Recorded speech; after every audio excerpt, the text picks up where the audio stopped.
Hello friends, मैं अभिषेक आपका स्वागत करता हूं अपने YouTube channel Digi Knowledge Hub में। आज की इस वीडियो में हम क्लास 10 मैथ्स के आर डी शर्मा बुक के chapter number 13 areas related to circle chapter के एक्सरसाइज 13.3 की एग्जांपल्स को सॉल्व करेंगे। सो देखिए, अपने इस एग्जाम्पल में अब हमें क्या पढ़ना है। हमने इससे पहले एरिया ऑफ सेक्टर समझा था कि किस तरीके से एरिया निकाला जाता है सेक्टर का, जिसमें कि हमने एक फॉर्मूला समझा था θ/360 इंटू का पाई आर स्क्वायर। इसके अलावा हमने लेंथ ऑफ आर्क भी सीखी थी θ/360 इंटू का 2 पाई आर। और एक और रिलेशन पढ़ा था जिसमें हमने जाना था कि जो एरिया होता है half of L into R के बराबर भी होता है, यानी कि ये अगर हमारी लेंथ है सो इसके बराबर भी एरिया निकल कर आता है। लेकिन आज की जो वीडियो है उसमें हमें क्या समझना है, segment of a circle. Segment कब बनती है पहले इसे समझते हैं। देखिए, जो हमने पिछली क्लास में सीखा था वो था सेक्टर, जिसमें कि हमारा दो कॉर्ड होती थी, दो हमारा रेडियस और एक आर्क से मिलकर जो एरिया बनता था वो हमारा कहलाता था सेक्टर एरिया। सेगमेंट कब बनता है, जब हमारा यहाँ से इसको अगर हम पी क्यू कॉर्ड को ज्वाइन कर देते हैं, यानी कि पी क्यू क्या बन जाती है, कॉर्ड बन जाती है। तो ये यहाँ जो एरिया दिखाई दे रहा है ये डॉटेड रीजन से, ये हमारी सेगमेंट है, ये हमारी सेगमेंट बन जाती है, जिस वजह से यह है मेजर माइनर सेगमेंट। तो माइनर सेगमेंट यह एरिया बाउंडेड रहेगा माइनर आर्क और रेडियस से, तब जाकर इसे हम क्या बोलेंगे, माइनर सेगमेंट कहेंगे। यानी कि यह है हमारा गिवन सेक्टर, और अगर हम इसे कॉर्ड को यहाँ से जोड़ दें, यानी कि ए बी पॉइंट को अगर हम यहाँ से जोड़ देते हैं, so basically if a boundary of a segment is a minor arc of a circle then the corresponding segment is called minor segment. तब उसे क्या बोला जाएगा, माइनर सेगमेंट कहा जाएगा। अगर ये माइनर है तो ये वाली सेगमेंट क्या हो जाएगी, हमारी मेजर सेगमेंट होगी। सो बेसिकली अब हमें क्या समझना है, इसका एरिया निकालने का फॉर्मूला हमें यहाँ पर समझना है। सो अगर हम ध्यान से देखें तो ओ पी आर क्यू ये पूरा का पूरा क्या है, एक सेक्टर है। सो अगर हम सेक्टर के एरिया में से इस ट्रायंगल के एरिया को माइनस कर दें तो हमारा यह सेगमेंट का एरिया निकल कर आ जाएगा। सो इस एरिया को हम कैसे निकालेंगे, सेक्टर का एरिया। सेक्टर का एरिया इजिली हमें पता है θ/360 इंटू का पाई आर स्क्वायर, रेडियस इसकी आर रही होगी। अब हम इस गिवन सर्कल की बात करते हैं। तो देखिए ध्यान से, इस सर्कल में समझना है हमें, ये जो ट्रायंगल बन रहा है इसकी बात हमें करनी है। अगर हमने ट्रायंगल का एरिया फाइंड आउट कर लिया तो हमारे क्वेश्चन में कुछ भी नहीं बचेगा। अब हम फिर सीधे सीधे माइनस करके अपना वैल्यू निकाल लेंगे। सो बेसिकली देखिए, ये हमारा ट्रायंगल है। इस ट्रायंगल में इस तरीके से यह रेडियस आर है, ये पूरा का पूरा अगर एंगल थीटा है तो यहाँ पर अगर हम परपेंडिकुलर एंगल बाइसेक्टर कर दें तो यहाँ बनेगा θ/2 और ये भी हो जाएगा हमारा θ/2। बेसिकली यहाँ पर एंगल कितने डिग्री बनता है, 90 डिग्री बनता है। ये सब चीजें हमने क्लास 9th में भी सीखी हुई हैं। अब देखिए यहाँ पर अगर हम cos थीटा लगाते हैं, cos θ/2, cos θ/2 किसके बराबर हो जाएगा, तो देखिए ये है O, ये है P, ये है L और ये है Q। cos θ/2, थीटा एंगल के सामने वाली साइड परपेंडिकुलर होती है तो OL/OP, और यदि हम sin θ/2 लगाते हैं तो sin θ/2 क्या आएगा, परपेंडिकुलर बाय हाइपोटेनस, यानी कि LP/OP।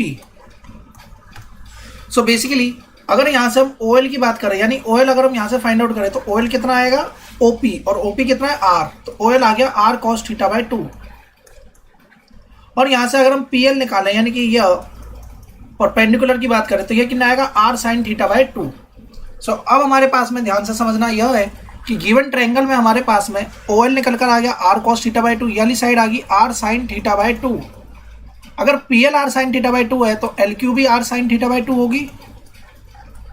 सो बेसिकली PQ कितना हो जाएगा, टोटल PQ, तो PQ हो जाएगा 2R sin θ/2। ये हो गया हमारा PQ, और OL हमारा यहाँ पर निकल कर आ गया।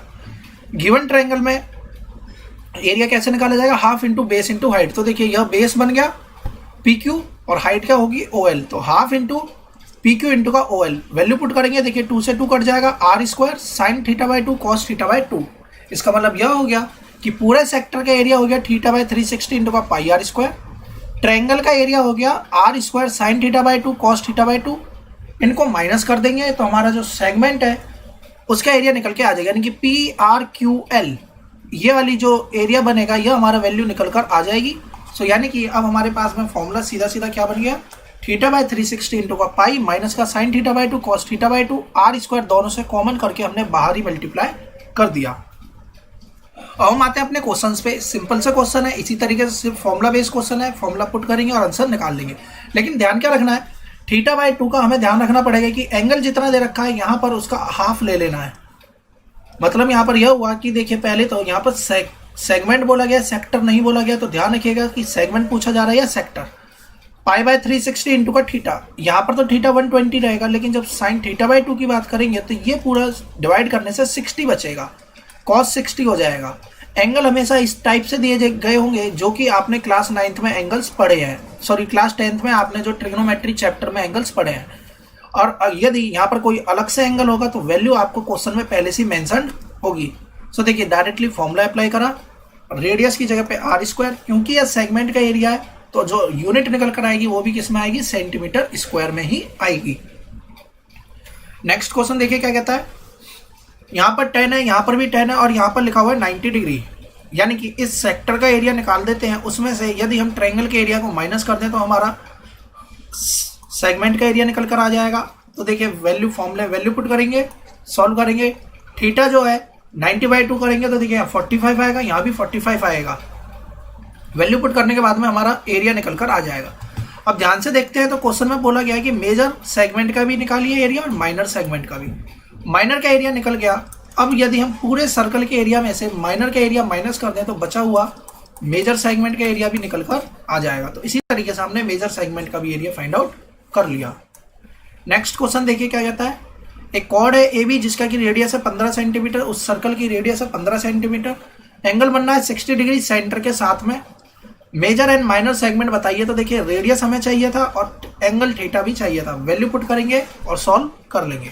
जब मेजर निकाल रहे होंगे तो पूरे एरिया में से, पूरे सर्कल के एरिया में से माइनर सेगमेंट का एरिया माइनस कर देंगे। नेक्स्ट सेम इसी टाइप का क्वेश्चन है, रेडियस दे रखा है और एंगल भी दे रखा है। लेंथ ऑफ द आर्क, तो देखिए लेंथ ऑफ द आर्क अगर हमें निकालना है तो फॉर्मूला हमने पढ़ा था थीटा बाय 360 इंटू का 2 pi r. Area of the sector, sector का एरिया निकालना है तो इस पूरे एरिया की बात कर रहे हैं तो थीटा बाय 360 इंटू का pi r square. Area of segment, अब हमें एरिया सेगमेंट का निकालना है तो इस पूरे एरिया में से यदि हम ट्रायंगल के एरिया को माइनस कर देंगे तो हमारा आंसर निकल के आ जाएगा। तो देखिए एरिया ऑफ सेगमेंट निकालना है, पूरे एरिया में से ट्रायंगल के एरिया को माइनस कर दिया, हमारा आंसर निकल के आ जाएगा। नेक्स्ट क्वेश्चन सेम इसी टाइप से, मेजर माइनर मेजर सेगमेंट और माइनर सेगमेंट, यानी कि दोनों सेक्टर का एरिया भी पूछा है और सेगमेंट का एरिया भी पूछा है। सीधे फॉर्मूला बेस्ड क्वेश्चन है, डायरेक्टली आंसर हम निकाल सकते हैं। इस क्वेश्चन की बात करते हैं। देखिए डायग्राम में दो आर्क दिए हैं, एक है ए और एक है बी। आर्क ए जो है वह इस गिवन सर्कल का पार्ट है जिसका सेंटर है ओ, और जो आर्क बी है वह उस सर्कल का पार्ट है जिसका सेंटर है एम।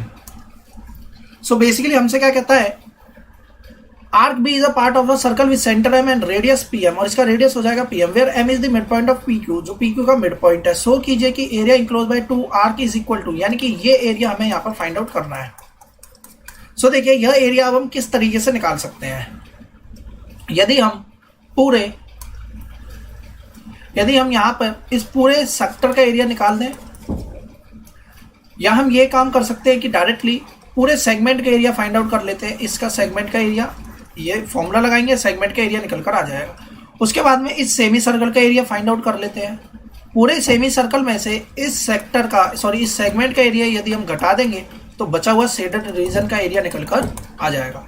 यानी कि पहला काम हमें क्या करना है, पहला काम हमें यहाँ पर करना है एरिया ऑफ सेगमेंट निकालना है, एरिया ऑफ सेगमेंट। और सेगमेंट कौन सी, minor segment, area of minor segment. इसके बाद में हमें एरिया निकालना है सेमी सर्कल का, एरिया ऑफ सेमी सर्कल। और एरिया ऑफ सेमी सर्कल में से इसके एरिया को माइनस कर देना, हमारा रिजल्ट निकल कर आ जाएगा। तो देखिए रिजल्ट कुछ भी आए, हमें फॉर्मूला किस तरीके से अप्लाई करना है ये हमने यहाँ पर समझ लिया। बस अब क्या बात का ध्यान रखना है, किस बात का।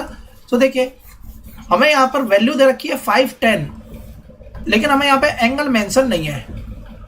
यहाँ पर 90 डिग्री का एंगल बनेगा, इतना क्लियर है। और अगर हम यहाँ से रेडियस की बात करें तो रेडियस तो 10 हो गया, हमें सिर्फ यहाँ से क्या वैल्यू चाहिए, थीटा की वैल्यू चाहिए। तो थीटा कैसे निकलेगा, साइन थीटा बराबर परपेंडिकुलर बाय हाइपोटेनस 1/2, तो थीटा कितना आएगा 30 डिग्री, यानी कि ये पूरा एंगल कितना हो गया 60 डिग्री। सो अब हम इसमें फॉर्मूला में वैल्यू पुट करेंगे। देखिए इस तरीके से फॉर्मूला में वैल्यू पुट करेंगे, हमारा निकल कर आ जाएगा area enclose by an arc A and chord P Q, यानी कि यह सेक्टर सेगमेंट का एरिया हमारा यहाँ से निकल कर आ जाएगा। सेगमेंट का एरिया निकल कर आ गया। उसके बाद हमें क्या काम करना है, उसके बाद क्योंकि हमने सेमी सर्कल का एरिया पहले यहाँ पे फाइंड आउट कर लिया, इस सेमी सर्कल के एरिया में से इस एरिया को माइनस कर देना है। देखिए इस तरीके से माइनस करेंगे और वही रिजल्ट आ जाएगा जो हमें क्वेश्चन में दे रखा है। इस तरीके से हमारे एक्सरसाइज 13.3 के जितने एग्जाम्पल थे वो हमने कंप्लीट कर लिए हैं। स्टिल यहाँ तक के टॉपिक में आपको कोई भी डाउट होता है तो मुझे कमेंट बॉक्स में जरूर बताएं। और अगर आपने अब तक मेरे चैनल को सब्सक्राइब नहीं किया तो चैनल को सब्सक्राइब कर लें। आने वाली वीडियोस की नोटिफिकेशन पाने के लिए बेल आइकन को प्रेस करें। वीडियो पसंद आई हो तो इसे लाइक करना, शेयर करना ना भूलें। Thanks for watching my video. Have a nice day.